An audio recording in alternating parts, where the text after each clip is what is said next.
സുഹൃത്തുക്കളെ എല്ലാവർക്കും നമസ്കാരം.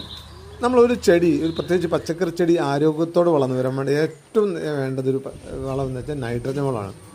നൈട്രജൻ വളം എന്ന് കേൾക്കുമ്പോൾ നമ്മൾ ആദ്യം എത്തുക, നമ്മുടെ മനസ്സിലെത്തുക പച്ചച്ചാണകം, അല്ലെങ്കിൽ പച്ചച്ചാണക കുഴമ്പ്, അല്ലെങ്കിൽ പച്ചില കമ്പോസ്റ്റ്.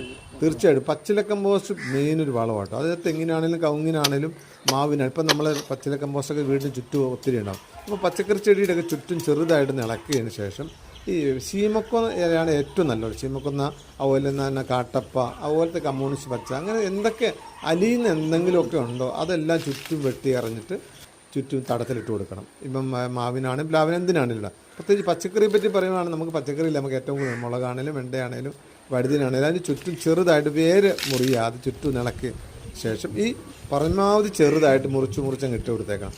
തടത്തിലാണെങ്കിലും എന്തിലാണെങ്കിലും ചുറ്റും ഇട്ട് കൊടുക്കുക. ലേശം കൂടുതലും കിട്ടുമോ അത് ചെയ്ഞ്ഞിട്ട് പ്രത്യേക വളമായിട്ട് വേരുകൾക്ക് ശക്തി വളരാനും അതുപോലെ തന്നെ ചെടിയുടെ തണ്ടുകൾക്ക് നല്ല ആരോഗ്യം വെക്കാനൊക്കെ ഏറ്റവും പ്രധാനമാണ്.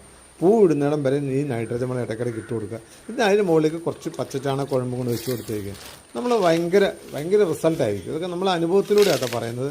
അപ്പോൾ നമ്മളിപ്പോൾ മഴക്കാലം ആയതുകൊണ്ട് ഒത്തിരി ചുറ്റും പച്ചില കമ്പോസ്റ്റുകളൊക്കെ ഉണ്ടാവും. അതൊക്കെ വെട്ടി എറിഞ്ഞ് ഇട്ട് കൊടുത്ത് ഇങ്ങനെ ചെയ്ത് നോക്കും കേട്ടോ. അപ്പോൾ ചെടിയുടെ ആരംഭ സ്റ്റേജിലെ വളർച്ചയ്ക്ക് ഏറ്റവും പ്രധാനമാണ് നൈട്രജൻ.